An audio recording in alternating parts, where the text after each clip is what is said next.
ላትቸኩዬ ወጣሁ። አራት ደርሽ ነበረ።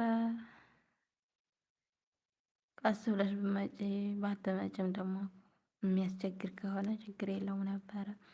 ሄዋን አሁን እንዴት ልንዘያየር ነው?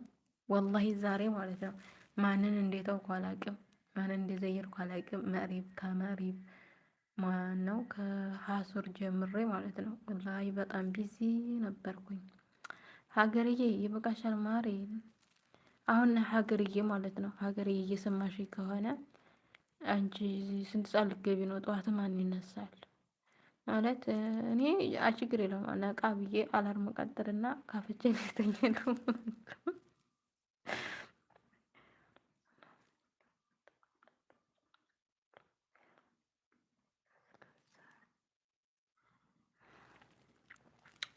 እየሰማችሁ ከሆነ እንዴት ነው የምንዘያየረው ነው የምለው እኔ። ሔዋንዬ እሱ ነው የከፈተው አለባት